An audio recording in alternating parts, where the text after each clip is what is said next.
Amen. Et normalement, je vais le redire encore, normalement, le travail de la sanctification, c'est un travail pastoral. Et laissez-moi juste vous dire ceci. Des fois, je pourrais même changer le deux fois en souvent. Souvent, les saints n'écoutent même pas leur pasteur. Alors, ne pense pas qu'ils vont écouter. S'ils n'écoutent même pas, des fois, même leur pasteur, c'est un argument. Alors, juste laissez Dieu faire. Amen. Et soyez patient si on vous pose une question. Répondez avec amour, avec patience, mais ne répondez pas avec condescendance. Alléluia. Et nous sommes à la recherche de la sainteté. Amen. Parce que ceci, vraiment, la sainteté est la plus grande aspiration de l'homme. Votre plus grande aspiration dans la vie, ce n'est pas de devenir médecin ni avocat, mais c'est c'est de prendre vraiment l'image de Dieu. C'est de refléter la sainteté de Dieu. C'est la plus grande aspiration de tout homme, de toute créature, c'est de devenir comme ça, son créateur. Un passage très connu de la Bible, Ésaïe 6, versets 1 à 3, que nous avons commencé à partager l'année de la mort du roi Osias. Je vis le Seigneur assis sur un trône très élevé et le pan de sa robe remplissait le temple. Des séraphins se tenaient au-dessus de lui. Ils avaient chacun 6 ailes, 2 dont ils se couvraient la face, 2 dont ils se couvraient le pied et 2 dont ils se servaient pour voler. Ils criaient l'un à l'autre et disaient « Saint, Saint, Saint est l'Éternel des armées. Toute la terre est pleine de sa gloire. Saint, Saint, Saint est l'Éternel des armées. » Notre Dieu n'est pas seulement saint, notre Dieu n'est pas seulement saint, saint, mais notre Dieu est saint, saint, saint. Alléluia. Sa sanctification est son caractère fondamental. Il est saint, saint, saint. Alléluia, ça m'est venu juste en tête ce matin, enfin cet après-midi. Il est saint, saint, saint. Alléluia. Est-ce qu'on peut le dire tous ensemble? Saint, saint, saint.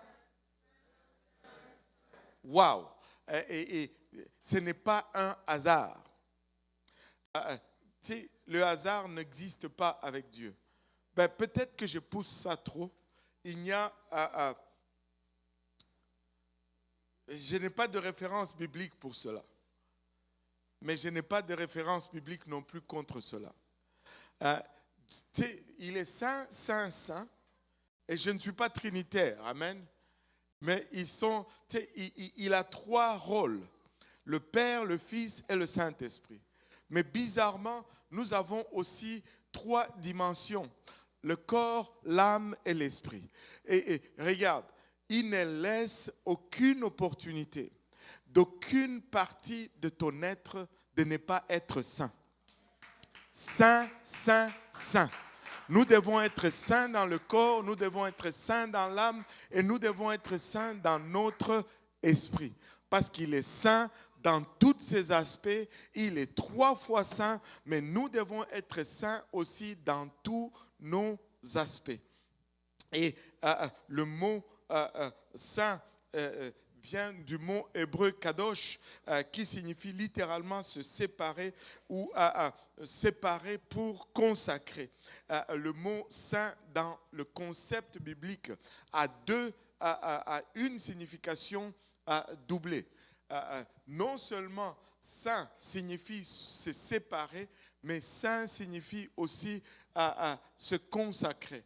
On ne se sépare pas juste pour errer dans le vide. On se sépare du monde pour être consacré à Dieu. Je ne veux pas revenir dans tous l'introduction qu'on avait faite, on est revenu sur cela à plusieurs reprises. Notre salut n'implique pas seulement l'obéissance à l'évangile, mais inclut aussi la sanctification. Mais essayons d'avancer un peu aujourd'hui. Nous avons été créés pour communier avec Dieu dans la sainteté. Notre communion s'est passée dans cet état de sainteté. Je pense que j'ai ces phrases-là dans notre slide. Donc, notre communion, si nous allons communier avec Dieu, nous allons devoir aspirer à la sanctification ou à la sainteté. Et la sainteté n'est pas le moyen d'obtenir le salut, mais elle est toujours, que tout le monde dise toujours, toujours les résultats du salut. Quand on est sauvé, quand on reçoit un esprit qui est saint en nous, cet esprit commence à travailler à l'intérieur de nous et elle nous sanctifie à l'intérieur, mais cette sainteté ne va pas rester seulement à l'intérieur, elle va éventuellement émaner à l'extérieur. Ce n'est pas la sainteté qui nous donne le salut, mais le salut va produire la sainteté dans notre vie. La sainteté s'applique dans les 3 parties de notre être, le corps, l'âme et l'esprit. Amen. Alléluia. Et très souvent, les gens vont dire, ouais, on parle toujours de la sainteté de l'extérieur, mais pourquoi est-ce qu'on ne nous enseigne pas la sainteté de l'intérieur? C'est parce que personne n'argumente sur la sainteté intérieure. Je n'ai jamais entendu quelqu'un argumenter sur la sainteté intérieure. Amen. Parce qu'elle n'est pas visible. Mais on ne peut pas avoir la sainteté extérieure sans la sainteté intérieure. Ça serait de l'hypocrisie. Mais la sainteté extérieure va commencer toujours par la sainteté intérieure. Mais la prééminence, et c'est important d'avoir la sainteté intérieure, mais la sainteté intérieure, la prééminence plutôt de la sainteté intérieure ne doit jamais régner ni prendre la place de la sainteté extérieure. Je ne peux pas dire parce que je l'ai à l'intérieur, je n'ai pas besoin de l'avoir à l'extérieur. C'est faux. C'est faux. Tu ne peux pas contenir cela à l'intérieur tout simplement. Maintenant, le principe de la sainteté adresse la nature humaine et non sa culture. C'est pourquoi la sainteté, c'est la même chose pour tout le monde. Que tu sois juif ou grec ou païen, que tu sois canadien, congolais, rwandais, tunisien, peu importe ta culture, la base de la sanctification, c'est la nature et non la culture. Paul et Pierre l'adressent à base de la création et ils remontent à la création pour adresser la sanctification parce que elle adresse la nature et non la culture et de ce fait, elle devient pareille pour tout le monde. Il est extrêmement dangereux de connaître les commandements de Dieu et de ne pas y obéir. Parce que quand on connaît un commandement de Dieu et qu'on n'y obéit pas, ça amène à la condamnation. Maintenant, nous avions commencé ce voyage, nous avions regardé la question de l'habillement et nous avions vu comment Dieu se préoccupe de notre apparence extérieure. Nous avions parlé largement de l'habillement, nous avions parlé largement sur les cheveux et nous avions découvert comment même les révolutions dans l'histoire de l'humanité se sont basées sur les cheveux pour être exprimées. Et aujourd'hui, nous allons ouvrir un autre chapitre. Nous allons parler des ornements. Alléluia. Les ornements. Alléluia. Que tout le monde dise ornements. Alléluia. Qui aime paraître belle ou beau? Enfin, alléluia. Tout le monde. Tout le monde. On aime bien paraître. Allô? Je ne connais personne qui n'aime pas bien paraître. Ouais, certes, pour les hommes, c'est un peu un côté de négligence, mais en général, on veut bien paraître. On veut être dans son 36, on veut être bien orné. Et Dieu n'est pas contre cela. Allô? Dieu n'est pas contre que tu paraisses bien, mais il veut que tu le fasses à sa façon. Et il nous donne un guide dans sa parole pour que nous puissions bien paraître, mais à sa façon. Amen. Et nous allons juste relire nos deux passages charnières dans cette étude. Et 1 Timothée 2, 8 à 10, si le patron peut nous le lire. 1 Timothée 2, 8 à 10. Je veux donc que les hommes prient en tout lieu, en élevant des mains pures, sans colère ni mauvaise pensée. Je veux aussi que les femmes, vêtues d'une manière décente, avec pudeur et modestie, ne se parent ni de tresses, ni d'or, ni de perles, ni d'habits somptueux, mais qu'elles se parent de bonnes œuvres, comme il convient à des femmes qui font profession de servir Dieu. Wow. Et il dit que je veux que les hommes prient en tout lieu. Les hommes, nous devons prier partout. Au travail, nous devons prier. À la maison, nous devons prier. Dans le métro, nous devons prier. Dehors, dedans, et nous devons élever des mains pures. On va parler de cela dans la dernière partie de cette étude, quand on va parler des attitudes, et sans colère ni mauvaise pensée. Et il dit, je veux aussi que les femmes vêtues d'une manière décente, avec pudeur et modestie, ne séparent ni de tresses, ni d'or, ni de perles, ni d'habits somptueux, mais qu'elles séparent de bonnes œuvres comme il convient à des femmes qui font profession de servir Dieu. Avez-vous remarqué ici que quand vient la question de... Allô? Bon. Quand vient la question des ornements et même des vêtements, on dirait que Dieu met son emphase sur la femme plutôt que l'homme. Cela ne veut pas dire que l'homme n'a pas de problème des parures. C'est tout simplement que ce n'est pas sa zone principale de problème. Parce que l'homme et la femme sont faits, encore une fois, de natures différentes.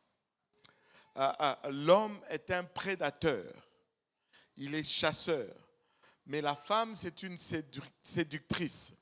Et d'où sa faiblesse en ce qui concerne les ornements ou les parures. Tu sais, ça, c'est dans la nature. Tu vois, même des petits enfants qui ne marchent même pas. Mais tu vois, la petite fille, elle va prendre les petits trucs qu'on met dans la tête. Elle essaye de mettre dans les cheveux.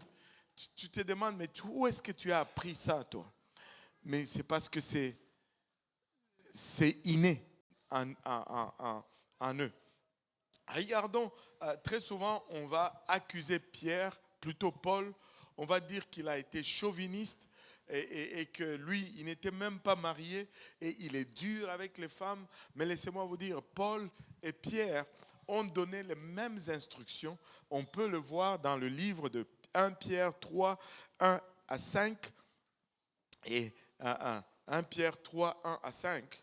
Femmes, soyez de même soumises à vos maris, afin que, si quelques-uns n'obéissent point à la parole, ils soient gagnés par la parole, sans parole par la conduite de leurs femmes, en voyant votre manière de vivre chaste et réservée.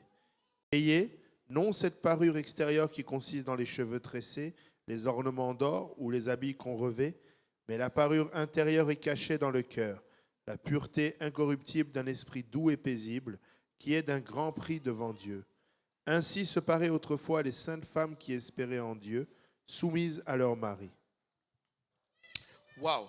Ainsi se paraient les femmes autrefois les saintes femmes qui espéraient en Dieu, soumises à leur mari.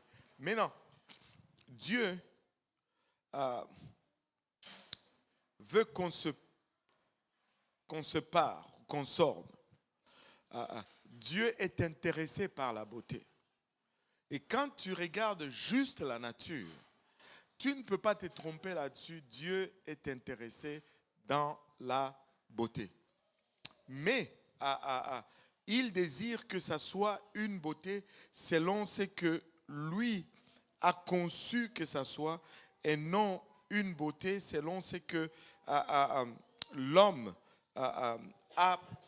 veut faire à sa façon. Maintenant,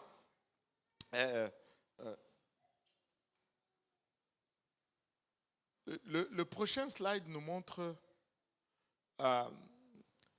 quelques ornements. Je veux juste que nous regardions d'abord, il y a plusieurs ornements. Amen. Allô? Il y en a qui mettent dans les oreilles, d'autres mettent aux pieds. Et bon, c'est supposé être beau. Allô? Déjà là, en partant, nous pouvons voir qu'il y a les opinions se diffèrent. Il y en a qui trouvent que c'est beau quand on met des ornements à l'oreille. D'autres trouvent que ben non, c'est plus beau quand on met à la cheville. Amen. Et donne-moi l'autre slide. D'autres vont même aux lèvres. Et on peut débattre là-dessus. Et la finalité de l'argumentation sera que la beauté est subjective. Comme les Anglais disent. Est-ce qu'il y a une version francophone de cela? Beauty is in the eye. La beauté dépend de celui qui regarde. C'est ça, non? Et il y en a qui vont trouver que dans la lèvre, c'est ça. D'autres mots, c'est au pied. Et il faut que ça soit intense.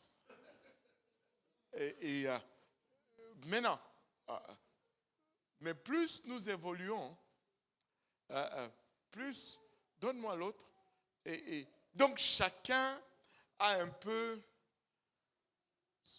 son opinion de beauté. Moi, je ne sais pas, c'est juste sincèrement entre nous, je ne comprends pas comment cet arsenal métallique au poignet fait que tu sois plus belle.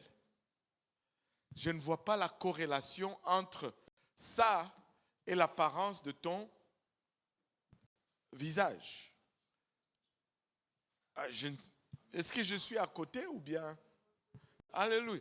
Maintenant, le problème, c'est que ce n'est pas seulement les femmes, c'est aussi, bon, attends, on va aller aux hommes tout à l'heure, mais c'est, vous voyez maintenant, vous riez, mais eux, quand ils voient aussi vos affaires, ils rigolent de la même façon que vous riez de leurs affaires.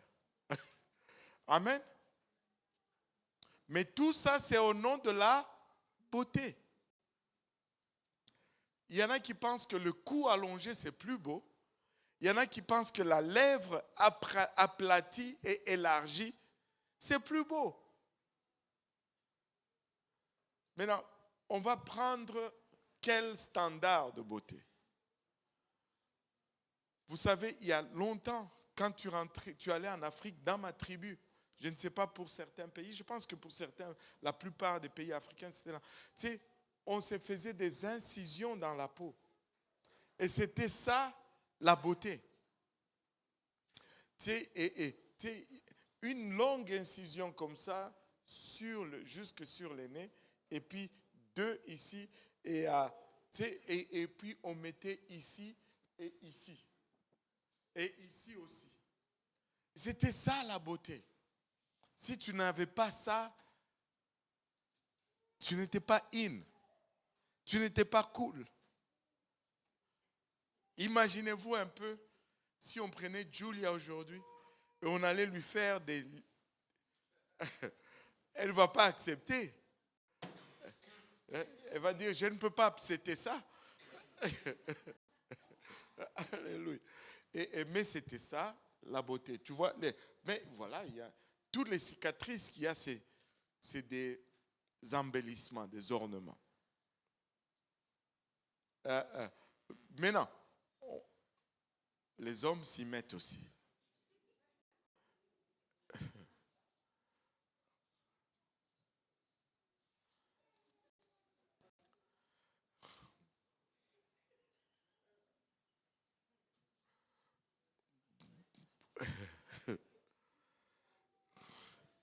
Alléluia, amen, gloire à Dieu.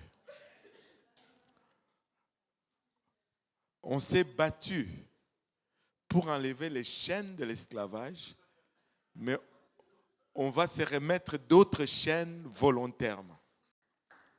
Aide-nous, Seigneur.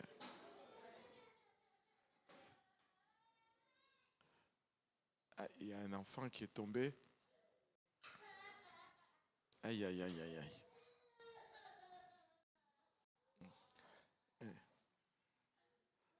Bon. Donc, vous êtes d'accord que c'est difficile de tracer une ligne si on se regardait juste entre nous. C'est pourquoi ça devient impératif que nous nous appuyions sur la parole de Dieu. Parce que si nous allons juste entre nous, de société en société, de culture en culture, l'ornement peut, ce que nous trouvons acceptable, n'est probablement pas acceptable ailleurs. Et ce qui est acceptable ailleurs ne va pas être probablement acceptable pour nous. Donc, nettoyons tout ça et allons regarder à la parole de Dieu. Amen. Alléluia. Est-ce qui est prêt à plonger dans la parole de Dieu? Alléluia. Et juste avant de plonger dans la parole de Dieu, vous savez que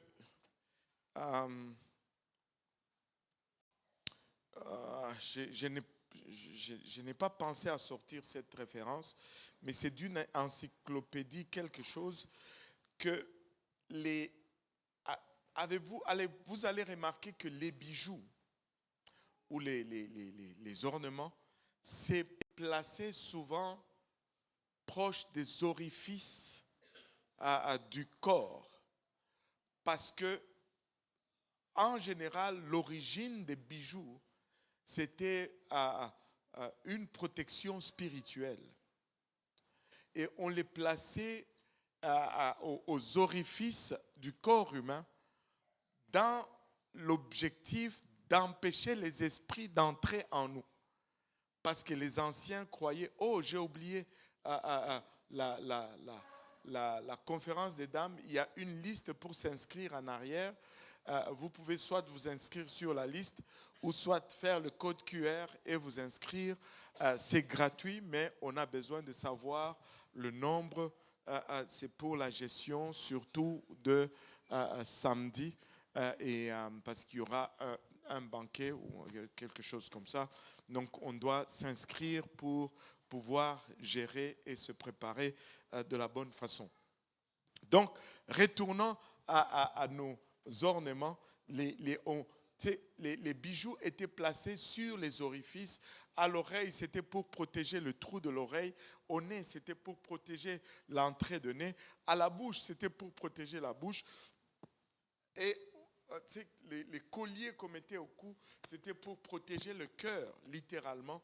Et ça, c'est parce que les anciens croyaient que les esprits, quand ils venaient nous posséder, ils entraient par les trous. Et alors, on protégeait les trous du corps afin que les esprits n'entrent pas en nous. Mais regardons ce que la parole de Dieu dit des ornements. Allons d'abord regarder le mot orner. Orner signifie embellir ou décorer avec des ornements. Le mot original grec, c'est le mot cosméo. Que tout le monde dise cosméo. Alléluia. Vous voyez, vous pouvez parler grec. Cosméo. D'où nous tirons notre mot français cosmétique. Et le mot racine, c'est vraiment le mot cosmos, qui est traduit par le monde. Cosmos, ça veut dire le monde, mais qui porte également le sens de l'ordre ou ordonné, ou l'arrangement des corps célestes. Ainsi, les humains essaient de se décorer comme la disposition attrayante et ordonnée des étoiles orne à l'univers.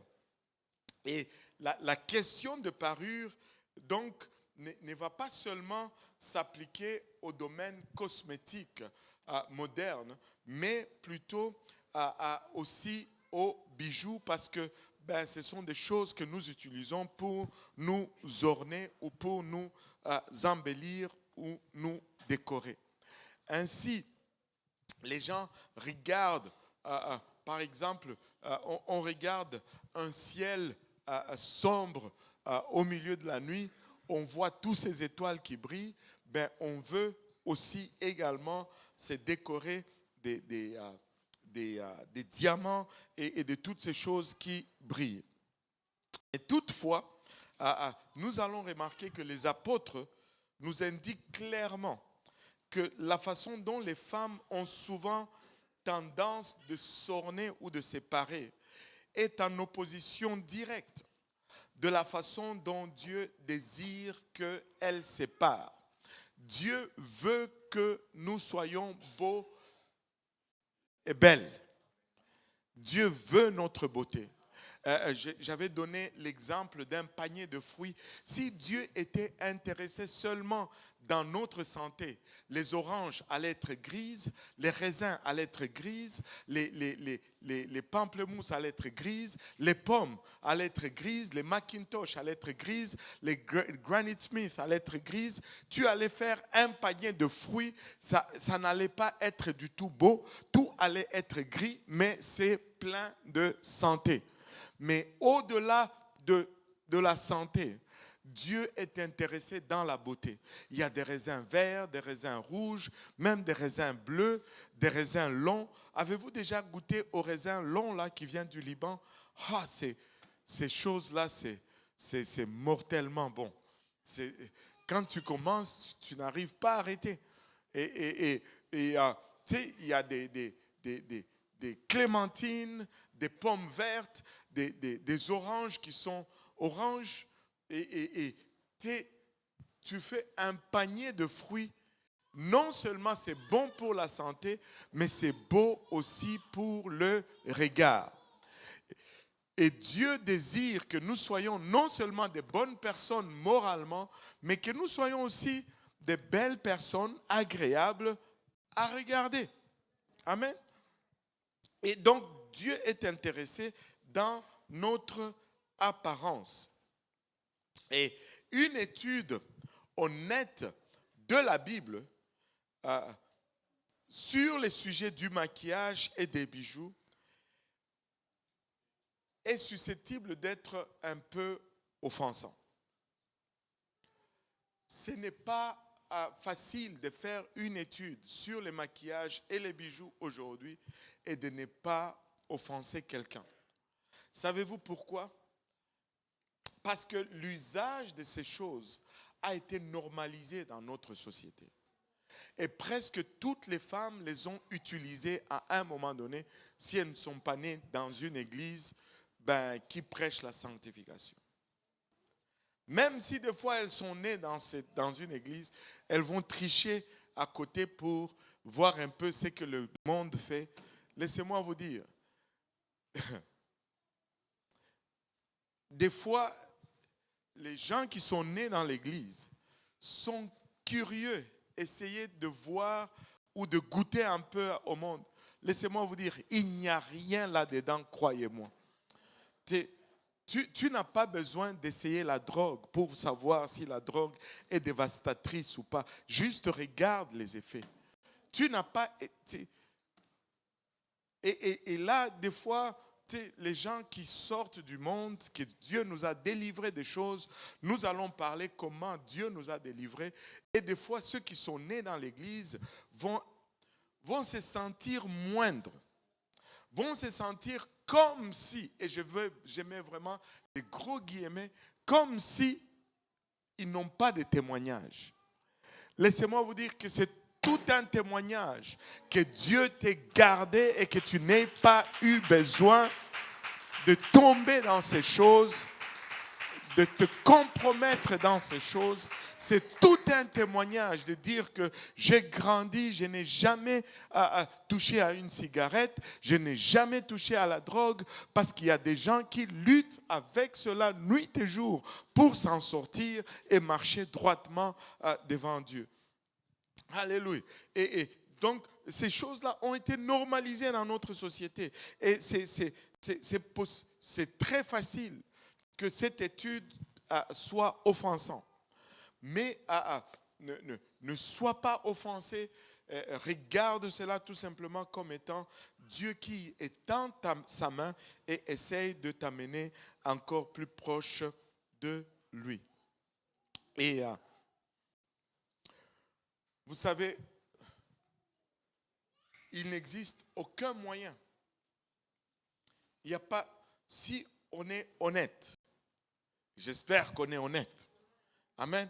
Il n'existe aucun moyen de contourner le fait que la Bible enseigne implicitement, même pas explicitement, implicitement que le maquillage est une pratique de prostituée. Tu ne peux pas, parce que la corrélation, l'usage, le mention du maquillage dans la parole de Dieu est relié à la prostitution. Et ça, même le monde l'a compris. Même le monde extérieur l'a compris. Je ne sais pas si vous avez regardé l'ancienne version du film Jésus de Nazareth. La vieille version. Il y a une scène phénoménale. Sommes-nous d'accord que Hollywood ne croit pas dans la Bible du tout? Et quand ils font des films, c'est pour faire de l'argent. C'est pourquoi apparemment ils ont fait un film, je ne sais pas c'est quoi le titre, mais en tout cas ça parle de Noé, l'arche de Noé. Et apparemment dans le film, ils ont mis quelqu'un d'autre dans l'arche à part les 8 personnes, les 8 membres de famille. S'il y a quelqu'un qui peut confirmer cela. Il y avait un intrus qui est entré dans l'arche. Ce n'est pas dans la Bible. J'étais dans une étude biblique et quelqu'un me dit, mais il y avait quelqu'un d'autre qui est entré dans l'arche. Je dis, non. Non, quel verset? Il dit, mais non, dans le film. J'ai dit, mais non, il ne faut pas regarder le... C'est la Bible qui dicte, ce n'est pas le film. Amen. Mais dans le film Jésus de Nazareth, quand Marie de Magdala vient pour pleurer auprès de Jésus, pour montrer son style de vie, elle est lourdement maquillée, lourdement bijoutée, mais quand elle se penche, elle pleure aux pieds de Jésus, elle verse de ses larmes sur ses pieds et elle utilise ses cheveux pour essuyer le pied de Jésus. Mais quand elle se relève, Hollywood, que tout le monde dise Hollywood, Hollywood, pour montrer la conversion de Marie, on lui enlève tout le maquillage et tous les bijoux. Si Hollywood comprend, sans le Saint-Esprit, qu'un converti enlève ces choses, mais combien davantage un enfant de Dieu rempli du Saint-Esprit devrait comprendre cela. Amen. Alléluia. Et nous ne sommes pas en train de déduire que toute personne qui utilise le maquillage est une prostituée. Non! Nous n'allons pas dire cela. Ce n'est pas là notre intention. Mais toutefois, les Écritures nous enseignent que cette pratique doit être abandonnée car elle convient ni au caractère ni à la modestie chrétienne. Amen. Et la Bible ne l'associe pas au caractère modeste de chrétiens.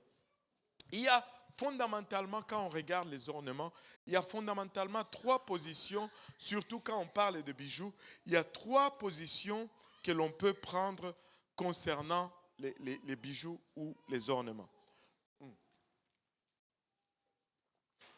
La première position, c'est la pleine restriction. C'est-à-dire, on interdit tous les bijoux. Il y a de ces églises, je vous dis, il y a de ces églises, même certaines églises UPC. Je connais une église quelque part entre la côte est et la côte ouest du Canada. Amen. Où aujourd'hui, moi, je vais en enfer. Parce que la chemise doit être blanche. Si ce n'est pas une chemise blanche, c'est péché. Et ça doit être longue manche. Chemise manche, veste noire, ou bleu sombre, ou grise. Vous tous qui portez les vestes bleues là, vous êtes en route vers l'enfer. Et il y a des extrémistes comme ça. Amen. Et il y a des gens qui sont pour la pleine restriction. Maintenant, ce type d'enseignement déclare que toutes les parures extérieures sont mauvaises. Et les gens qui enseignent cela, bien sûr, ils sont dans l'extrême. Et ils soutiennent ces points de vue. Et ils interdisent même l'utilisation de choses comme le parfum et les crèmes médicinales. Pour eux, même mettre le produit contre l'eczéma, là, c'est péché. Et les pinces à cheveux, tu sais, des fois, les femmes vont attacher leurs cheveux, ils vont mettre une pince, bam, tu es en enfer. Tu sais, les bijoux fonctionnels tels qu'une montre, tu portes une montre, paf, tu es en enfer. Le bracelet Medic Alert, vous savez, il y a des bracelets qui contre les allergies. Tu portes ça, mon ami, non, tu es à l'enfer. Et il y a un côté qui enseigne cela. Et l'autre côté, ou le deuxième type, c'est aucune restriction. Et ce type d'enseignement déclare que toute parure extérieure est fondamentalement sans conséquence vis-à-vis de Dieu. Tu peux porter ce que tu veux. Tu peux... Peu importe. Tu peux mettre 10 kilos d'or au cou, mettre tous les doigts bagués, je ne sais pas si ça se dit, et c'est correct. Et la plupart des chrétiens tombent dans cette catégorie. La plupart des chrétiens vont penser que les ornements extérieurs n'ont pas de conséquences vis-à-vis de Dieu. Mais ceux qui défendent ce point sont aussi dans l'autre extrême. D'un extrême, on voit ceux qui disent rien, tout doit être banni. Mais de l'autre extrême, on voit aussi ceux qui disent tout est permissible. Et quand ceux qui sont du côté où on peut tout mettre, dès que vous dites non, ça ce n'est pas bon, ils vont dire ça c'est du légalisme. Vous êtes légaliste. Vous suivez la loi. Mettre une restriction, c'est être légaliste. Mais la vérité se trouve juste au milieu. Pas dans un extrême ni dans l'autre, mais la vérité se trouve dans le milieu où il y a quelques restrictions qui sont nécessaires. Et ce type d'enseignement déclare que la Bible, à travers ses exemples et ses avertissements, aussi bien explicites que implicites, va énoncer des principes clairs. Et c'est toujours une question de principe. Va énoncer des principes clairs sur les parures afin de guider les femmes dans une vie pieuse. Et nous sommes appelés à suivre ces principes, alléluia, pour décider ou voir ce qui est acceptable par Dieu ou pas. Et les décisions sur les détails concernant les parures doivent être basées sur ces principes bibliques. Et ces principes ne doivent pas être sujets d'interprétation particulière. Ce n'est pas mon interprétation, ce n'est pas ton interprétation. On doit regarder les Écritures, on doit regarder les intentions de Dieu, on doit regarder les décisions de Dieu. Tu sais, des fois, tu sais, je vais donner un exemple ici. Tu sais, quand tu rentres à la maison, tu rentres à la maison, tu sors ton manteau d'hiver, tu le mets à côté, tu le mets en arrière de la chaise, là, sur le dossier de la chaise.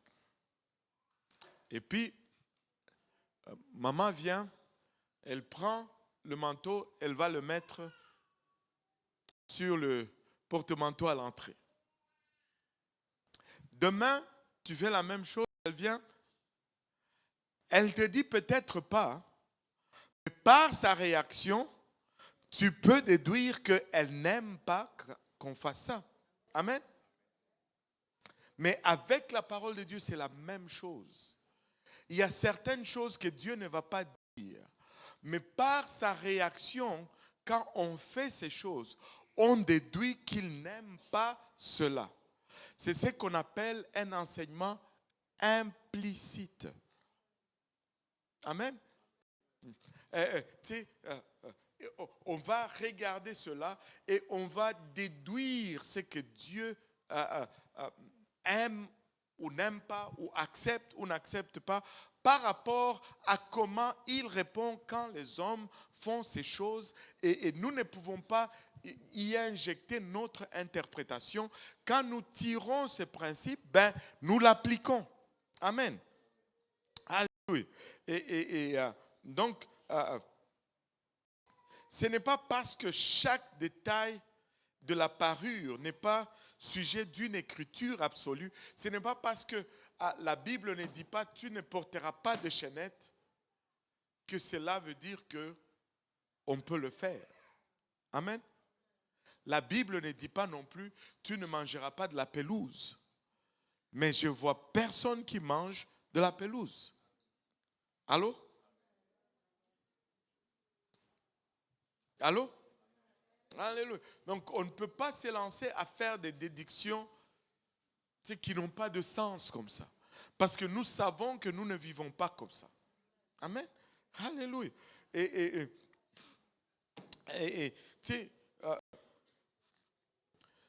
Ce n'est pas parce qu'il n'y a pas de verset qu'il n'y a pas de vérité absolue sur le sujet. Amen. Alléluia. Les extrêmes sont faciles. Mais l'équilibre est plus difficile. Les extrêmes, c'est facile. Mais nous ne voulons pas aller dans les extrêmes. Nous voulons juste être équilibrés. Nous voulons être alignés avec la parole de Dieu. Alléluia. Maintenant, avant d'aborder le Nouveau Testament, en ce qui concerne les ornements, les bijoux et toutes ces choses, je pense que c'est une bonne chose que d'examiner d'abord l'histoire des parures, ce qui concerne le peuple de Dieu, c'est-à-dire dans l'Ancien Testament, parce que ces choses, la Bible nous dit dans 1 Corinthiens 10, 11, que ces choses ont été écrites pour notre instruction. Je n'ai pas écrit, je n'ai pas mis ce verset, mais Juste reste là, on va entrer dans cette partie. Mais si tu peux me lire 1 Corinthiens 10, verset 11, j'espère que j'ai la bonne référence. Ces choses leur sont arrivées pour servir d'exemple, et elles ont été écrites pour notre instruction, à nous qui sommes parvenus à la fin des siècles. Alléluia. Ces choses ont été écrites pour notre instruction, à nous qui sommes parvenus au fin des siècles. Donc, nous pouvons regarder ces choses et tirer des leçons pour nous. Amen.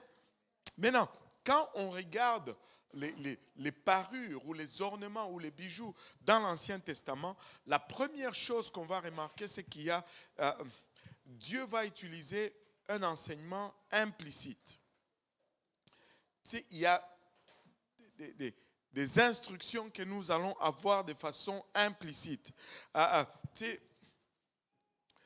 Dieu va condamner certaines pratiques, pas en disant « je déteste ça », mais en exprimant une attitude consistante à l'égard de la pratique en question.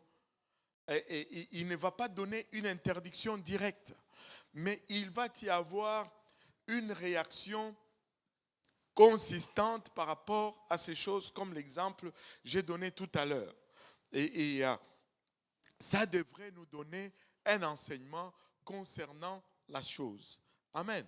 Et dans tel cas, nous nous tournons vers l'enseignement explicite du Nouveau Testament et nous allons voir que le Nouveau Testament va être consistant et il va nous donner un enseignement explicite là-dessus en ce qui concerne la volonté de Dieu pour la situation en question. Et nous allons voir qu'il va y avoir beaucoup d'exemples qui vont être donnés sur l'utilisation de certains ornements. Ça va nous mettre dans beaucoup de contextes. On va relier très souvent les ornements avec Israël apostate. On va relier quand on décrit Israël dans un état rétrograde.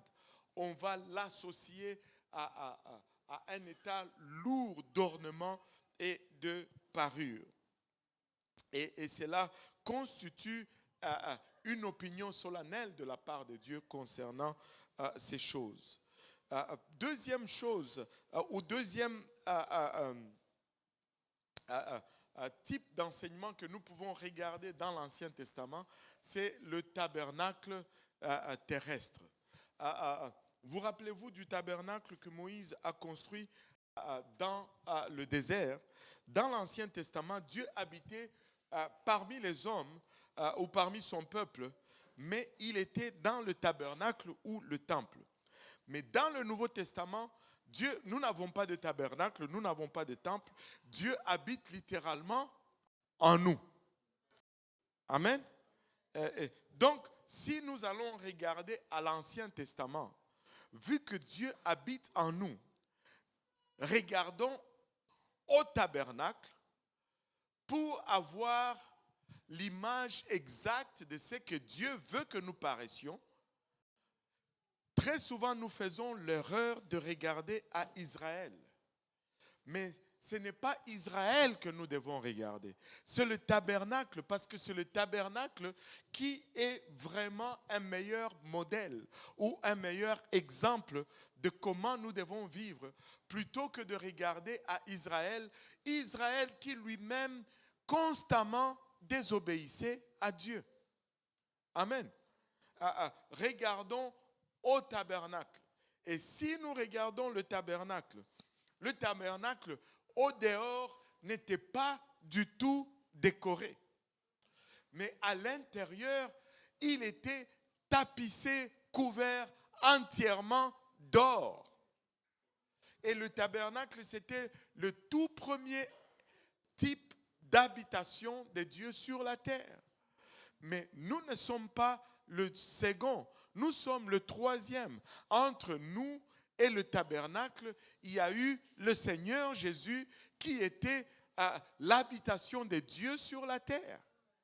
Maintenant, le Seigneur Jésus-Christ, qu'est-ce qu'il a dit de lui?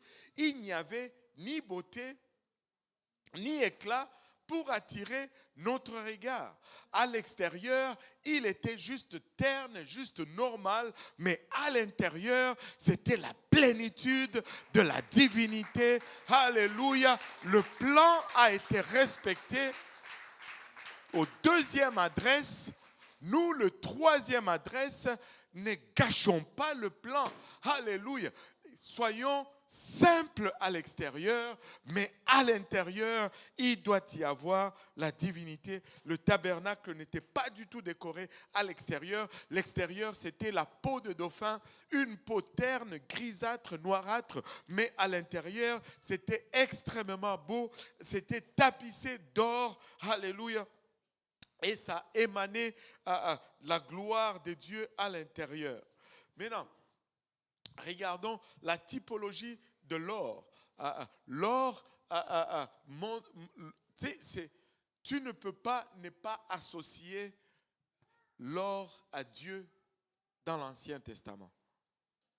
L'or dans la Bible était vraiment le type de la divinité de Dieu. Parce que dans chaque structure terrestre où Dieu habitait, l'intérieur était littéralement tapissé d'or. Amen. Mais,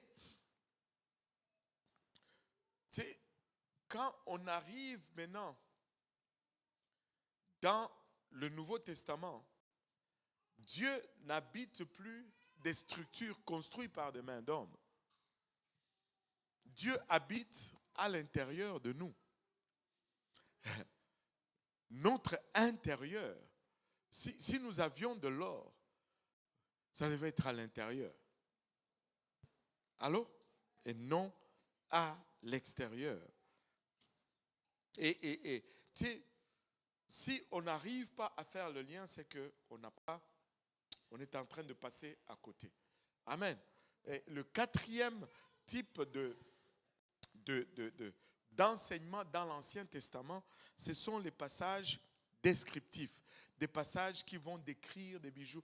Avez-vous déjà lu des passages où on décrit Israël étant bien embelli, qui porte ses bijoux, qui s'orne et tout cela? Avez-vous déjà lu ce passage-là?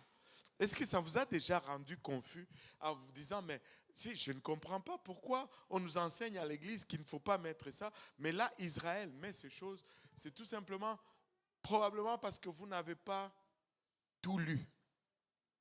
Vous n'êtes pas allé jusqu'au bout de la lecture. Vous allez voir qu'à chaque fois qu'on donne une telle description d'Israël, ça finit toujours mal. C'est toujours un Israël rétrograde, prostitué, condamné par Dieu. Ce n'est pas l'épouse de Christ. Amen. Les passages descriptifs, une étude attentive de quelques passages qui semblent, que tout le monde dise semble, qui semblent parler favorablement de l'utilisation des ornements, révèlent qu'ils sont descriptifs de l'entendement, descriptifs de la compréhension, descriptifs des standards de la beauté qui dominaient la culture du temps. Parce que la Bible, il y a un dicton, souvent je confonds cela, mais je vais essayer de ne pas confondre. La Bible a été écrite pas à nous, mais pour nous. Mais ça a été écrit à eux. Ils étaient dans une époque, c'est pourquoi certaines choses, on a de la difficulté à les assimiler parce que ça n'a pas été écrit à nous, mais ça a été écrit pour nous. Ce qui fait que pour comprendre, il faut que nous réalisons à qui c'était écrit. Et là, on comprend les contextes. Et tu sais, c'est sûr, regardez un peu Salomon. Et il est en train d'écrire sur la beauté de sa Dulcinée, la Shunammite. Elle dit, tu es la plus belle. Là, je vais citer, mais je vais paraphraser. je ne veux pas citer les versets parce que je ne les ai pas prises. Il dit, tes dents sont comme de moutons dans la prairie. J'espère que ce n'est pas ce que le frère Maury a dit à la...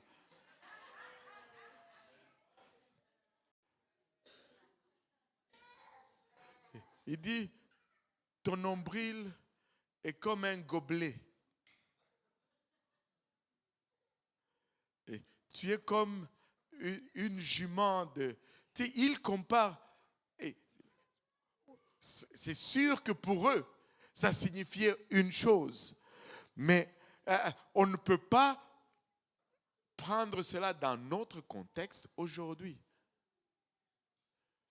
Amen. Et j'espère que, les gars, vous n'utilisez pas Cantique des Cantiques. Eh Seigneur Jésus.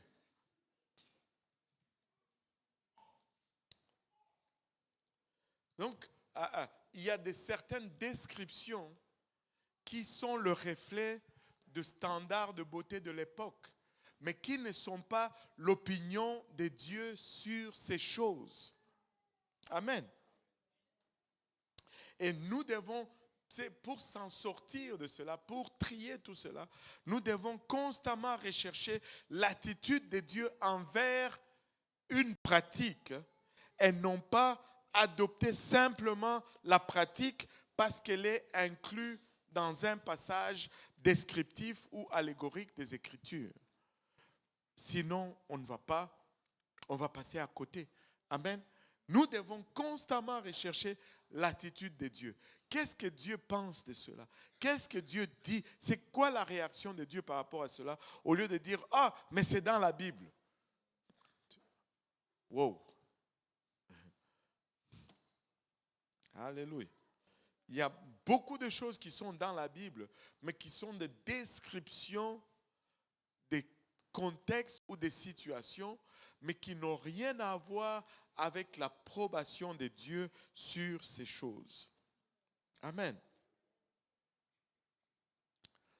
Et cinquièmement, la révélation progressive.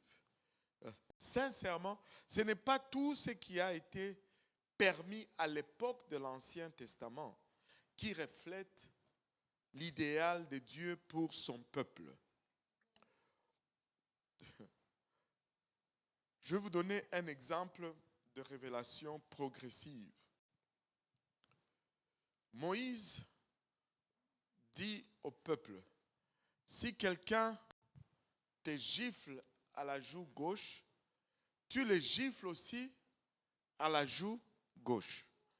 C'était bon pour eux. Ils n'avaient pas de Saint-Esprit. Mais nous, Jésus nous dit, si quelqu'un te gifle à la joue gauche, tu lui donnes aussi la joue droite qu'il gifle. Cela ne veut pas dire que Moïse était dans le tort, mais c'est une révélation progressive. Comme on avance, Dieu nous donne aussi plus. Et comme nous recevons plus, ben, il s'attend aussi à plus de notre part. Tu sais, quand on était à l'école primaire, 2 plus 2 était égal à 4. 2 plus 3 était égal à 5. 3 moins 2 était égal à 1. Mais 2 moins 3, c'était impossible. Ce n'est pas s'il y en a qui se rappellent. C'était impossible. Tu ne pouvais pas faire. Mais quand tu arrives au secondaire, tu réalises que 3 moins 2, c'est moins 1. Allô? C'est progressif. Ah non, 2 moins 3, c'est ça. Vous voyez, ceux qui vont à l'école me regardaient avec des yeux. Là, je me suis dit, qu'est-ce que j'ai fait? 2 moins 3, c'est moins 1. Bon. 3 moins 2, c'est encore 1. Bon, voilà. Et tu sais, il y a de ces choses qui étaient impossibles parce que le bagage que nous avions ne le permettait pas. Mais maintenant, nous avons plus de bagages, maintenant nous avons plus de connaissances et Dieu demande maintenant à la hauteur de ce que nous avons comme bagage et comme connaissance. La révélation progressive. Ce que Dieu s'attendait de Moïse n'est pas la même chose qu'il s'attend de toi et de moi. Amen. Alléluia. Et maintenant, regardons un peu les ornements dans l'Ancien Testament. On va prendre vraiment le temps, on ne va pas se presser. Amen. Et si on ne finit pas, on va revenir mercredi prochain. Amen. Alléluia. Maintenant, regardons un peu les ornements dans l'Ancien Testament. Vous savez que l'homme, enfin, pas seulement l'homme, mais l'humain, les hommes et les femmes, l'humain est grave. Regarde ton voisin, dis-lui, t'es grave.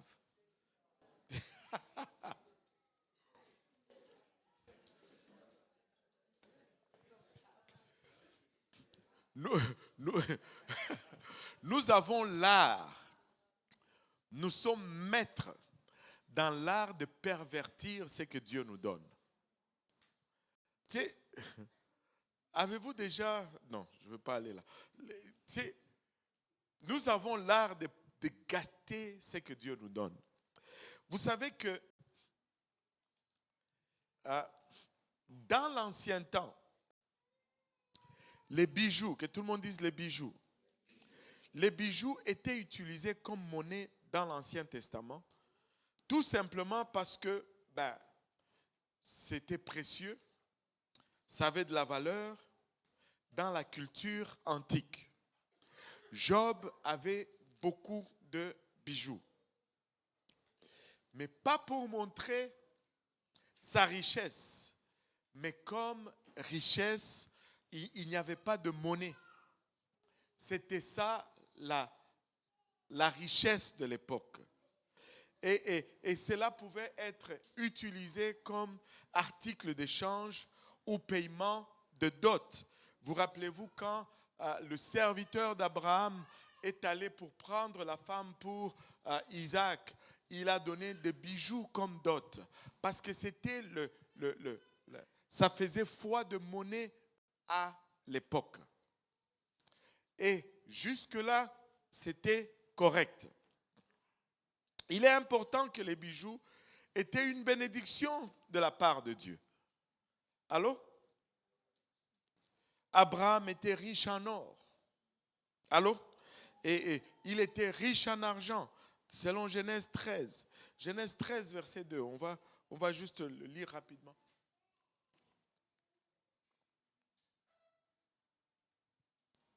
Abraham était très riche en troupeaux, en argent et en or. Abraham est très, très riche en troupeaux, en argent et en or.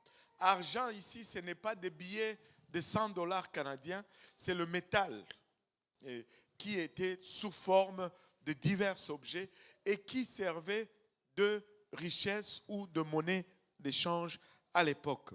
Et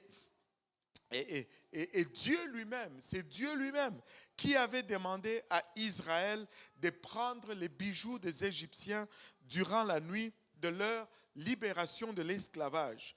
Dans Genèse 3, plutôt Exode 3, verset 22, Dieu leur dit littéralement de dépouiller les Égyptiens afin de leur servir de monnaie durant leur voyage. Genèse 3, Exode 3, verset 22. Chaque femme demandera à sa voisine et à celle qui demeure dans sa maison des vases d'argent, des vases d'or et des vêtements que vous mettrez sur vos fils et vos filles et vous dépouillerez les Égyptiens. Israël a travaillé pendant 400 ans comme esclave. Un esclave n'a pas de salaire. Ça, c'était la rétroaction de tous les salaires. Laissez-moi vous dire ceci. Si tu t'es fait abuser quelque part, Dieu a une façon de te repayer. Il faut avoir confiance en Dieu. Dieu sait comment repayer ses enfants. Et sois juste patient. Tu sais, 400 ans de salaire non payé, c'était la rétroaction de ce salaire. Et quand Israël est sorti de l'Égypte, ils ont dépouillé les Égyptiens. Et ce fut une bénédiction de la part de Dieu pour Israël. Et cela était pour leur servir de monnaie d'échange durant leur long voyage vers la terre promise. Et jusqu'à ce point-là, les bijoux semblent essentiellement porter une considération positive en raison de leur fonction, en raison de leur usage. Les bijoux avaient une connotation positive. Mais l'homme a l'art de toujours gâter ce que Dieu nous donne. Et une tendance a commencé à se développer parmi le peuple. Alors que les peuples ont commencé à utiliser leurs ornements ou leurs bijoux comme une expression de fierté et même de sensualité durant le cours de leur voyage.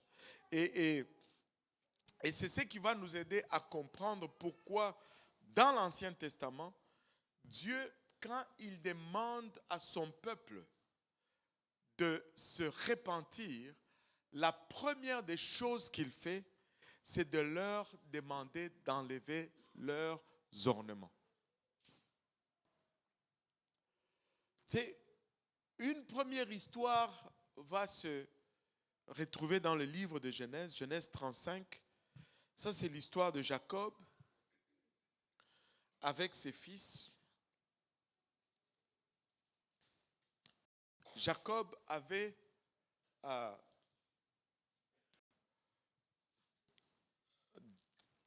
12 garçons au total, au final, et une seule fille, Dina.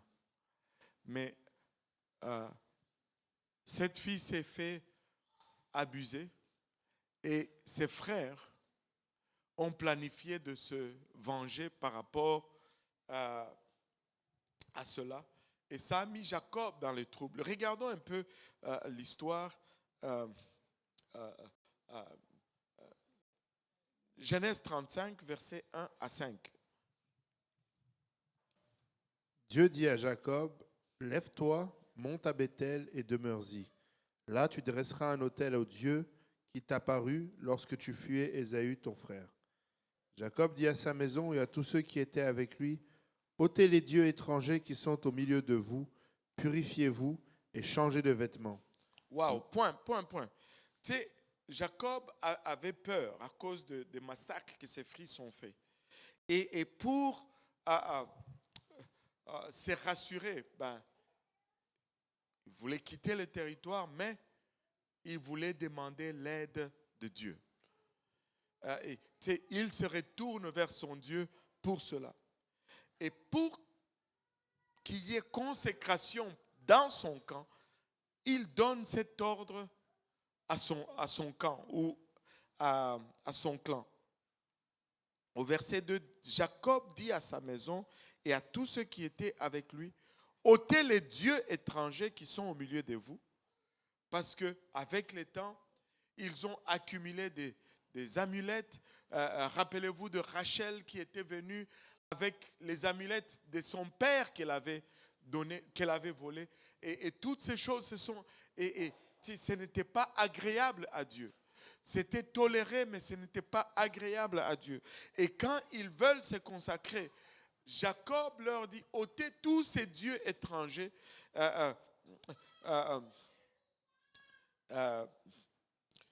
ôtez les dieux étrangers qui sont au milieu de vous, purifiez-vous et changez vos vêtements. Mais regardez la réaction de la famille de Jacob. Le verset 3. Nous nous lèverons et nous monterons à Béthel. Là, je dresserai un autel au Dieu qui m'a exaucé dans le jour de ma détresse et qui a été avec moi pendant le voyage que j'ai fait. Ils donnèrent à Jacob tous les dieux étrangers qui étaient entre leurs mains. Ils donnèrent à Jacob tous les dieux étrangers qui étaient entre leurs mains. Et les anneaux qui étaient à leurs oreilles. Et les anneaux qui étaient à leurs oreilles. Jacob les enfouit sous le térébinthe qui est près de Sichem. Ensuite, ils partirent. La terreur de Dieu se répandit sur les villes qui les entouraient et l'on ne poursuivit point les fils de Jacob. Waouh! Jacob demande qu'on lui donne les dieux qui sont au milieu d'eux, mais le peuple a compris. Ils n'ont pas seulement donné les statuettes, mais ils se sont dépouillés aussi de leurs ornements. Ils ont donné à Jacob. Et Jacob n'a pas dit que on va garder ça quelque part et puis après on va remettre. Non, non, non, non. Il a creusé un trou. Il les a cachés de sorte que sa famille ne retourne pas retrouver ces choses. Et ils sont partis. C'est la toute première indication, c'est la toute première place où on voit dans la parole de Dieu, Dieu qui est exprimé implicitement, c'est que Dieu veut par rapport aux ornements ou aux bijoux de la part de son peuple. Maintenant, il y a une autre situation qui est encore plus claire ou plus explicite, c'est dans le livre d'Exode. Moïse fait sortir le peuple de l'esclavage de l'Égypte. Comme nous l'avons dit, ils ont pris des casseroles, des vêtements et des ornements, des bijoux. Ils ont dépouillé les Égyptiens et cela devait leur servir de monnaie ou de richesse durant leur voyage. Mais comme toujours, le peuple va toujours corrompre ce que Dieu leur donne. Ils ont quitté l'Égypte, ils sont arrivés au pied du mont Sinaï. Moïse est monté sur la montagne pour recevoir de la main de Dieu les 10 commandements. Mais lorsqu'il est monté sur la montagne, il a fait combien? 40 jours et 40 nuits sur cette montagne. Et le peuple qui était en bas de la montagne, le peuple était devenu impatient. Ils se sont sentis abandonnés. Ils ont vu Moïse monter, mais ils n'ont pas vu revenir. Ils se sont sentis dépouillés de leur leadership. Et ils se sont tournés vers Aaron. Regardez Exode 32, versets 1 à 5. Le peuple, voyant que Moïse tardait à descendre de la montagne, s'assembla autour d'Aaron et lui dit : Allons, fais-nous un Dieu qui marche devant nous, car ce Moïse, cet homme qui nous a fait sortir du pays d'Égypte, nous ne savons ce qu'il est devenu. Alors Aaron leur dit : ôtez les anneaux d'or qui sont aux oreilles de vos femmes et vos filles et vos fils et de vos filles, et apportez-les-moi. Et tous ôtèrent les anneaux d'or qui étaient à leurs oreilles, et ils apportèrent à Aaron. Il les reçut de leurs mains, jeta l'or dans un moule, et fit un veau en fonte. Et ils dirent : Israël, voici ton Dieu, qui t'a fait sortir du pays d'Égypte. Lorsqu'Aaron vit cela, il bâtit un autel devant lui, et il s'écria : Demain, il y aura fête en l'honneur de l'Éternel. Demain, il y aura fête en l'honneur de l'Éternel. Quelle tristesse. Moïse est allé sur la colline, sur le mont Sinaï, pour recevoir les commandements de la part de Dieu. Mais Israël, dans le peu de jours qu'il était absent, Israël était fatigué d'attendre. Il se dit, fais-nous un Dieu, Aaron. Et Aaron leur dit, donnez-moi vos bijoux, donnez-moi vos boucles. Et Aaron a pris cela, il a fait un veau d'or littéralement. Et encore une fois, l'homme a changé la bénédiction de Dieu en idole. Et vous savez, certes, je ressens juste de le dire, certes, nous parlons des ornements, mais il faut faire attention de ne pas changer ce que Dieu nous bénit avec en idole. Très souvent, tu vas voir, Dieu te bénit avec un travail, mais subitement, le travail devient plus important que Dieu. Oh, c'est une place dangereuse. Même des fois, je dirais même souvent, Dieu te bénit avec un mari ou une femme, Mais cette Marie ou cette femme devient maintenant l'idole, plus que Dieu. Dieu d'abord. Si cet ordre n'est pas respecté, laissez-moi vous dire, on se perd facilement. On se perd facilement. J'ai déjà eu à parler tristement, et je ne suis pas surpris que cette personne n'est plus là. Tristement. J'ai déjà eu à parler avec une personne, je vais dire ça comme ça, une personne qui me disait ceci. Un jour, elle n'est pas venue à l'église. J'ai dit, mais tu n'étais pas là. Qu'est-ce qui s'est passé? Ah, je n'arrivais pas à me décider quelle robe porter. Et j'ai manqué l'autobus. Et puis je me suis dit, bon, je ne vais pas arriver à temps, et puis je suis resté. J'avais le goût de prier. Seigneur, rends-la pauvre, qu'elle ait seulement une robe. Comme ça, chaque dimanche, il n'y aura plus besoin de regarder quelle robe porter. Tu vas juste porter cette robe et tu vas... Certains d'entre nous, Dieu doit nous garder dans un état pour que nous... Seigneur, que Dieu aide-nous, Seigneur. Qu'une bénédiction ne prenne pas la place de celui qui nous a bénis. Israël a transformé une bénédiction en idole. Moïse a été averti de ce qui s'est passé dans le camp. Et quand il est descendu, il a trouvé une promiscuité grave. Le peuple en train de danser devant cette idole. Moïse a jeté les tables en pierre et il a brisé les commandements et il a détruit le veau et il était vraiment fâché. Il a détruit. C'est une longue lecture. On va le faire quand même. Et Exode 32, verset 15 à 29. Moïse retourna et descendit de la montagne, les 2 tables du témoignage dans sa main. Les tables étaient écrites des 2 côtés. Elles étaient écrites de l'un et de l'autre côté.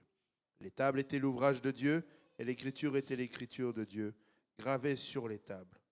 Josué entendit la voix du peuple qui poussait des cris et il dit à Moïse, « Il y a un cri de guerre dans le camp. » Moïse répondit, « Ce n'est ni un cri de vainqueur, ni un cri de vaincu. Ce que j'entends, c'est la voix de gens qui chantent. » Et comme il approchait du camp, il vit le veau et les danses. La colère de Moïse s'enflamma. Il jeta de ses mains les tables, il les brisa au pied de la montagne. Il prit le veau qu'ils avaient fait et le brûla au feu. Il le réduisit en poudre, répandit cette poudre à la surface de l'eau et fit boire les enfants d'Israël. Moïse dit à Aaron, « Que t'a fait ce peuple pour que tu l'aies laissé commettre un si grand péché ?» Aaron répondit, « Que la colère de mon Seigneur ne s'enflamme point. Tu sais toi-même que ce peuple est porté au mal. Ils m'ont dit, fais-nous un Dieu qui marche devant nous, car ce Moïse, cet homme qui nous a fait sortir du pays d'Égypte, nous ne savons ce qu'il est devenu. Je leur ai dit, que ceux qui ont de l'or s'en dépouillent, et ils me l'ont donné. Je l'ai jeté au feu, et il en est sorti ce veau. Moïse vit que le peuple était livré au désordre, et qu'Aaron l'avait laissé dans ce désordre, exposé à l'opprobre parmi ses ennemis. Moïse se plaça à la porte du camp et dit, « À moi ceux qui sont pour l'Éternel. » Et tous les enfants de Lévi s'assemblèrent auprès de lui. Et il leur dit, « Ainsi parle l'Éternel, le Dieu d'Israël, que chacun de vous mette son épée au côté, traversez et parcourez le camp d'une porte à l'autre, et que chacun tue son frère, son parent. » Les enfants de Lévi firent ce qu'ordonnait Moïse, et environ 3000 hommes parmi le peuple périrent en cette journée. Moïse dit, « Consacrez-vous aujourd'hui à l'Éternel, même en sacrifiant votre fils et votre frère, afin qu'il vous accorde aujourd'hui une bénédiction. » Waouh! Israël a transformé le don de Dieu en idole et ça a résulté à la mort. 3000 hommes sont morts ce jour-là, alors que Dieu leur avait donné cela pour subvenir à leurs besoins, mais c'est devenu un sujet d'adoration littéralement. Et Moïse est remonté à nouveau sur la montagne pour plaider avec Dieu et lui demander pardon pour les péchés du peuple. Mais Dieu l'a rassuré en lui disant qu'il va tenir son alliance et que Israël va rentrer dans la terre promise. Et tu sais, quand on dit que Moïse était l'homme le plus humble sur la face de la terre, c'était vraiment l'homme le plus humble sur la face de la terre. Parce que sa réaction avec ses peuples, je ne sais pas. En tout cas, il est allé plaider encore pour ce peuple, disant à Dieu, Dieu était prêt à effacer Israël de la face de la terre. Il dit littéralement, Moïse, je vais tous les exterminer et puis je vais m'élever un peuple par toi. Aujourd'hui, on allait dire le peuple de Moïse et non le peuple d'Israël.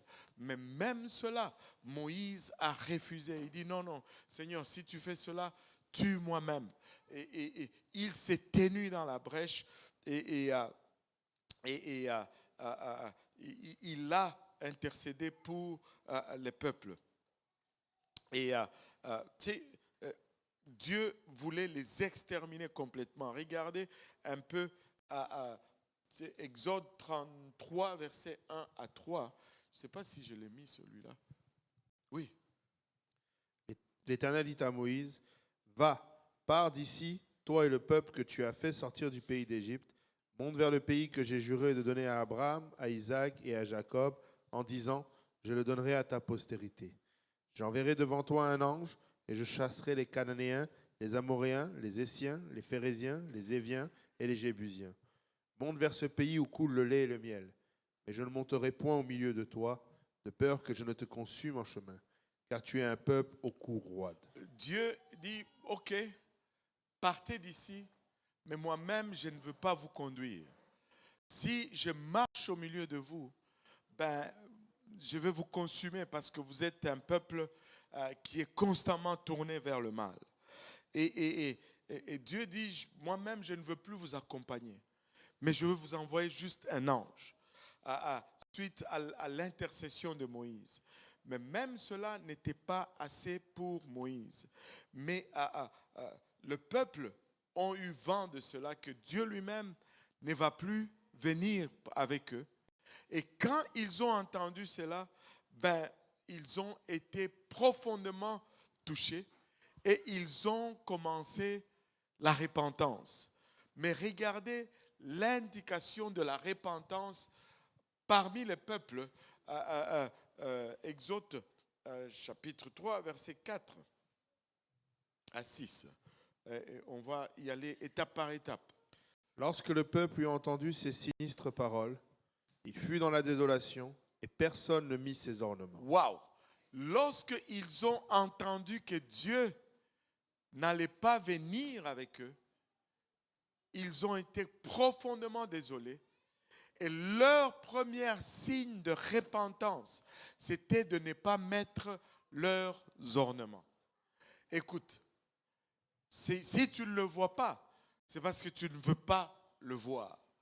La repentance était reliée directement au port des ornements ou au pas port des ornements.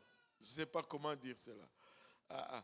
Au dépouillement des ornements. Ils ont dit on ne met pas nos ornements parce que on est profondément désolé. Et en réponse, Dieu réagit quand Dieu voit que, oups, waouh, ils sont sincèrement désolés. Ils ne veulent même plus mettre ces choses. Et regardez la réaction de Dieu, le verset 5. Et l'Éternel dit à Moïse, dis aux enfants d'Israël, vous êtes un peuple au cou roide. Si je montais un seul instant au milieu de toi, je te consumerai. Ôte maintenant tes ornements de dessus toi, et je verrai ce que je ferai. Ôte maintenant tes ornements de dessus toi, et je verrai ce que je te ferai. Quand la Bible dit ôte maintenant tes ornements de dessus toi, cela ne veut pas dire que ils avaient leurs bijoux au-dessus de leur tête. Non. Ôte tes ornements de dessus toi, ça veut dire ôte tes ornements de façon permanente. Quand la Bible nous dit l'Éternel ôte nos iniquités de dessus nous, ça veut dire l'Éternel enlève nos péchés de façon permanente. Ôter de dessus moi, c'est-à-dire je les enlève de façon permanente. Dieu dit que ça soit permanent et je vais voir ce que je vais faire pour vous. Mais si vous êtes en train de, ça pourrait changer. Et là, regardez ce que le verset 6 nous dit ici. Les enfants d'Israël se dépouillèrent de leurs ornements en s'éloignant du mont Horeb. Wow. Dépouiller. Qu'est-ce que le mot dépouiller? Est-ce que quelqu'un peut me donner la signification de dépouiller? Dépouiller. Débarrasser. Enlever. Ôter. S'appauvrir. Donc, quand on parle de dépouillement, on parle de tout perdre. Quand on dit qu'il nous a dépouillés, c'est qu'il nous a tout pris. Donc, s'ils se sont dépouillés, c'est qu'ils se sont débarrassés de toutes ces choses. Et quand, dans cette version, on ne le voit pas clairement. Dans la version anglaise, je pense que c'est plus clair. Aujourd'hui, ça m'a échappé. Je ne l'ai pas cherché dans d'autres versions. Si je m'en rappelle, je vais les chercher pour le mercredi prochain. La Bible nous dit, les enfants d'Israël se dépouillèrent de leurs ornements en s'éloignant du mont Horeb. C'est-à-dire, à partir du mont Horeb, ils ont abandonné ces pratiques-là. C'était un moment, un point tournant pour eux. Ce n'était pas que quand ils étaient à Horeb, ils ont fait ça. Non, non. À partir de là et par la suite, ils se sont dépouillés de leurs ornements. Ils ne mettaient plus leurs ornements. Et c'est ça la connotation de ceci. Ils se sont débarrassés de leurs ornements. On voit cette tendance encore et encore dans la parole de Dieu que lorsque les enfants, lorsque l'homme entre en possession de ces choses, la tendance est toujours une mauvaise utilisation. Au fond, même aujourd'hui,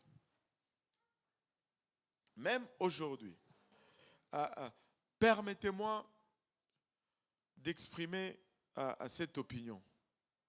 Même aujourd'hui, les bijoux sont utilisés pour montrer la richesse. Les bijoux ne changent pas la forme de ton nez. Ça ne change pas la rondeur de ton visage. Ça dit tout simplement que moi j'en ai. Et c'est tout. On ne peut pas honnêtement se convaincre que si j'ai tel bijou, alors je suis plus belle ou plus beau. Allô? C'est exagéré ou ça fait du sens? Alléluia. Donc, on va voir encore et encore et encore cette tendance jusqu'à ce que Dieu va finalement verbaliser son opinion sur ces choses. Israël avait reconnu que ces bijoux étaient un sérieux obstacle à sa réconciliation avec Dieu. Alors, elle s'en est dépouillée à partir du mont Horeb et par la suite. Et tu sais, le mot dépouillement ici, la plupart des commentateurs bibliques vont te dire que Moïse voulait tout simplement dire qu'ils ne vont plus remettre ces choses à partir du mont Horeb. Maintenant, le temps nous fait défaut.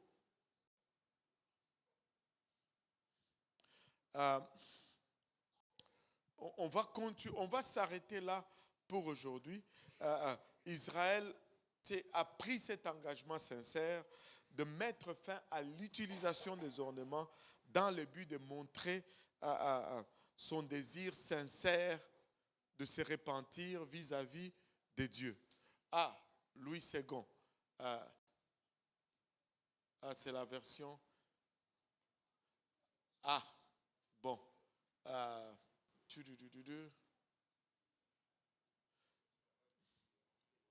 En s'éloignant. Osterval va nous dire en s'éloignant. Darby nous dit, et les fils d'Israël se dépouillèrent de leurs ornements à la montagne de Horeb. Et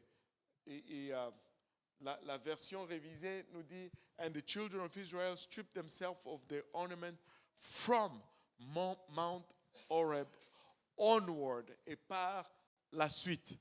Et vraiment, ce sont déployés, dépouillés. Ça, c'est en s'éloignant d'Horeb, et c'est la même chose là-bas. Donc, Dieu veut que nous nous ornons, mais pas de la même façon que le monde s'orne. Dieu nous appelle, nous sommes appelés à bien paraître, mais en respectant le principe de Dieu. Et vous savez, on va entrer un peu en profondeur probablement la semaine prochaine. Savez-vous que la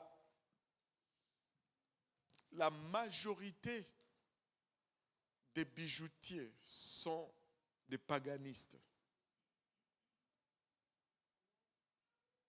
Ce sont le paganisme, ce n'est pas être un païen. Un paganiste, cela ne signifie pas juste croire ne pas être chrétien. C'est une croyance qui ont des pratiques sombres. Je me rappelle, il y avait, vous savez, les trucs des marchés aux puces, trucs comme ça, là. Il y a des gens qui vont aller vendre leurs bijoux, là. Ça, c'est une histoire vraie.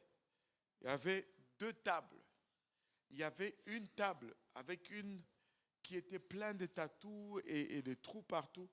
Et il avait sa table avec ses bijoux. Mais un peu à côté, il y avait une autre qui avait l'air juste normal, avec ses bijoux et tout ça. Et les 2 vendaient. Et beaucoup de gens allaient acheter à celle qui paraissait normale. Parce que l'autre paraissait sataniste. Mais elle a rigolé. Elle a dit, mais c'est la même chose. C'est la même chose. Si vous connaissiez l'origine de ces choses, vous allez vous en éloigner en courant. C'est la même chose. Est-ce qu'il y a des questions par rapport à aujourd'hui? On va avancer. La semaine prochaine, il est déjà 20h58. J'essaie de finir à 21h. Aïe, aïe, aïe. Est-ce qu'il y a des questions aujourd'hui? Je sais qu'on a que gratter la surface. Et là, on va rentrer, on va commencer à nommer des choses. Et ça va être chaud et intense. Et question aujourd'hui. Vous avez pitié du prédicateur? Alléluia, amen, gloire à Dieu. Donc, si on faisait un examen là-dessus, là, aujourd'hui, tout le monde aurait 100%. C'est ça? Waouh! Quelle classe! Oui, le frère Maury a une question.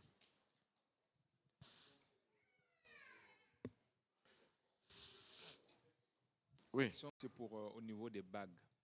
Oui. Quelle approche? Parce qu'aujourd'hui, dans certaines églises, ils vont au sujet des ornements, ils vont pas porter des ornements, mais ils vont quand même Ben, mettre mettre la bague la bague de mariage? de mariage. Ça, c'est une très bonne question.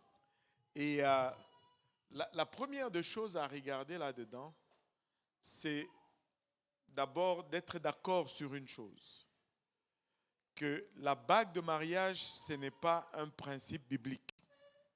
Allô? Ce n'est pas du tout un principe biblique, ça découle des cultures païennes. Amen? Maintenant,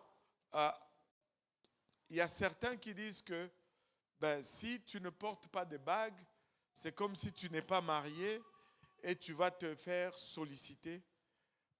Personnellement, j'ai déjà vu des gens qui avaient des bagues de mariage, mais qui se sont quand même... Allô? Ce n'est pas ça qui est la garantie de ta fidélité, au fait. Maintenant, si tu regardes l'origine maintenant de la bague de mariage, sincèrement, c'est une origine païenne. Et même le doigt où on le met, apparemment, il y a un muscle, il y a un nerf qui va de le pouce, l'index, le majeur, l'annulaire, et qui va à l'annulaire gauche et qui va jusqu'au cœur. Et on met ça là pour dire que là, comme ça, on a attaché ton cœur. Moi, je ne veux pas qu'on attache mon cœur. Je veux juste aimer. J'ai donné mon cœur. C'est pas une prison. Je veux attacher le cœur de personne. Je veux que quand quelqu'un est avec moi, c'est parce que c'est réciproque et mutuel. Amen. Ce n'est pas par un lien quelconque. Nous n'avons pas cette pratique de mettre les bagues de mariage parce que nous trouvons que la justification, parce que ceux qui la mettent, la bague de mariage, ils vont dire c'est parce qu'il y a une utilité. Mais cette utilité est vraiment nulle. Et elle est nulle. Et maintenant, l'autre chose maintenant, c'est là où on voit que on n'est pas vraiment sincère. Si le problème, c'est la bague de mariage, mais qu'elle vient faire la bague de fiançailles alors? Ça me prend une bague avec une pierre, puis une autre bague par-dessus. Waouh! Waouh! Tu sais, savez-vous l'origine ou l'histoire de la bague de fiançailles avec le diamant par-dessus là? Pourquoi est-ce qu'il y a une pierre là? Parce que son origine, c'est la mythologie grecque. Je ne sais plus comment il s'appelait, un humain qui est sorti avec la femme de Zéus, une déesse. Et là, comme Zéus était fâché, pour le condamner, il a mis une pierre, il l'a attaché à une pierre et il l'a jeté au fond de la mer. Et il est resté prisonnier en dessous de la mer à cause de cette pierre. C'est ça la signification de la bague de fiançailles. S'il vous plaît. Et si c'était vraiment la bague de fiançailles, pourquoi est-ce qu'elle ne sort pas après le mariage? On continue à être fiancé, marié? Ou on ne change pas? Oui, il y a certains qui portent cela, mais nous n'avons pas cette pratique. Et certes, si c'est quelqu'un qui vient de la rue, qui veut se marier et qui vient avec leur bague, je vais le marier avec leur bague parce que je vais les gagner au Seigneur. Ils n'ont même pas encore obéi à l'évangile. C'est pas ça qui est le point. Je veux les gagner au Seigneur. Et le mariage de quelqu'un du dehors, je vais le faire sans problème. Mais quelqu'un de dedans, j'ai appris à ne pas le faire avec ça. Si tu dis que tu es fidèle ici, tu ne vas pas me forcer à faire cela. Amen. Alléluia. Amen. Gloire à Dieu. Et c'est ça qui est ça. Et tu sais,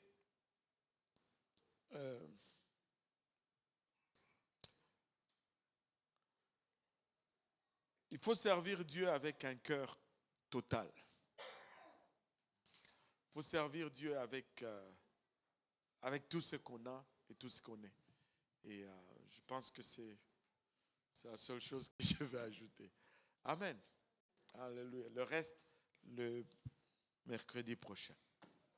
Alléluia. S'il y a d'autres questions, est-ce qu'il y a d'autres questions? Pas de questions? Alléluia. S'il n'y a pas de questions, on va se lever alors. Et le pasteur Jean-Yves va nous conduire dans la prière de conclusion. Alléluia. Prions tous ensemble. Alléluia, Éternel, notre Dieu et Roi, Papa, merci encore une fois, Éternel, pour, Seigneur, ta parole, Papa, qui nous éclaire. Papa, ta parole, Papa, Seigneur, qui nous permet, Seigneur, Seigneur, d'être sondés, Papa, et de connaître, Seigneur, ce que tu attends de ton peuple, Papa. Ce que nous voulons, Papa, comme tu l'as déclaré, Papa, être saint comme toi, tu es saint, Papa. Seigneur, je prie, Seigneur, que cette parole, Papa, qui a été, Seigneur, enseignée aujourd'hui, Papa, Seigneur, qui chaque verset, chaque parole, Seigneur, puisse trouver une place, Papa, que nous puissions, Seigneur, chacun d'entre nous, lui préparer cette place, Papa. Seigneur, que cette parole puisse germer et porter du fruit dans nos vies, Papa. Je prie, Seigneur, comme ta parole le déclare, Papa, qu'une fois qu'elle est sortie, elle ne revient pas à toi sans avoir accompli son plan, Seigneur. Et Seigneur, nous voulons, Papa, Seigneur, nous sanctifier. Nous voulons rechercher cette sanctification, Papa, sans laquelle nul te verra, parce que nous désirons te voir, Papa.